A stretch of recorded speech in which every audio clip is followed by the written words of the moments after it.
Tem um texto de um grande deputado estadual, que é o Guilherme Cortes, que eu tive o privilégio de entrevistar também, um antiprivatista ferrenho do PSOL. E ele fez um texto muito legal para Jacobin e eu quero acompanhar aqui com vocês para a gente falar a respeito disso, que é muito importante. Vamos lá para a tela dividida de novo. Tá lá na Jacobin Brasil. A batalha final pela água em São Paulo. O deputado estadual Guilherme Cortes explica por que os planos privatistas de Tarcísio são um mau negócio para a maioria trabalhadora. Os sindicatos estão apontando o caminho. Unificando as lutas, ainda é possível barrar o retrocesso e garantir serviços públicos de qualidade para todos. Contra a privatização da Sabesp. Vamos lá.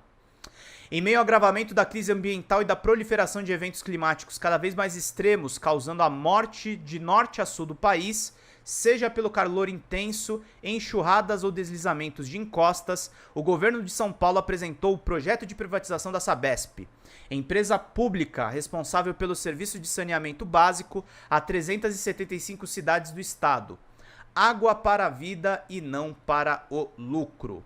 Mundo afora, as desestatizações de sistemas de saneamento básico, segundo o levantamento do Transnational Institute, só entre 2000 e 2017 foram 267 casos de reestatizações de redes de água e esgoto, 80% após a crise econômica de 2008. Cidades como Paris, Berlim, Frankfurt, Buenos Aires, Bogotá, Nova York, Atlanta e Joanesburgo. Querida Carla Amori, cheguei, Pedro, obrigado, minha querida. Fechamos aqui a nossa meta. A história é semelhante a de um lugar para o outro. A privatização promove o aumento da conta, a piora no serviço e a perda de transparência e controle político.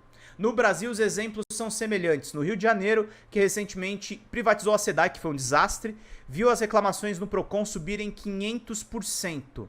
E a tarifa social da empresa privatizada já é o dobro da Sabesp. Em Manaus, a privatização da Cosama já foi objeto de 3 CPIs, 2 das quais concluíram recomendando a reestatização. Em Itu, no interior de São Paulo, o serviço teve que ser remunicipalizado 10 anos depois de ser concedido à iniciativa privada, depois de uma crise de desabastecimento. No Tocantins, a concessionária privada devolveu ao Estado 78 das 139 cidades do Estado, as 78 cidades mais pobres ficando mais lucrativas para si, como a capital, Palmas.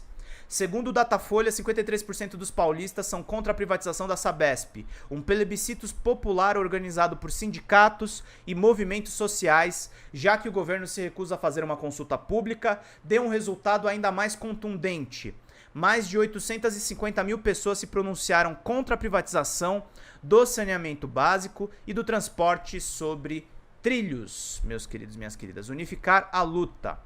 A luta contra as privatizações unificou os trabalhadores da Sabesp, Metrô e CPTM por uma greve que parou São Paulo no dia 3 de outubro. Uma nova paralisação está marcada no dia 28, agora com a adesão dos professores da rede estadual. Enquanto isso, o governo corre para aprovar o projeto até o final do ano na Assembleia Legislativa. A pressa do governo é fundamentada, impopular, a privatização não seria aprovada em 2024, ano eleitoral em que muitos deputados serão candidatos a prefeitos em suas cidades, muitas das quais dependem da Sabesp para ter acesso à água tratada e coleta de esgoto. Passadas as eleições, o cenário é incerto. Por exemplo, se Guilherme Boulos vencer a eleição de São Paulo, a cidade responsável pela maior receita da Sabesp, a desestatização vira um negócio de risco para os acionistas. Além disso, a cada dia passam argumentos contrários à privatização, são reforçados por novos exemplos.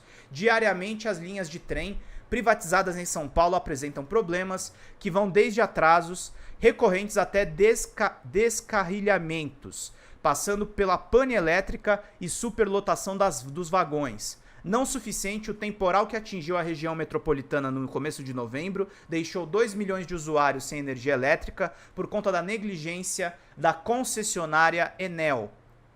A empresa, que dobrou seus lucros desde o início da gestão do serviço, cortou 36% dos seus funcionários para maximizar a sua receita. O resultado é: os usuários não conseguiram sequer falar nos canais de teleatendimento da empresa e 200 mil pessoas ainda estavam sem luz 4 dias após a chuva.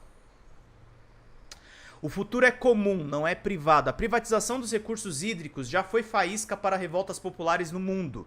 A mais conhecida talvez seja a Guerra pela Água na virada do milênio em Cochabamba, na Bolívia.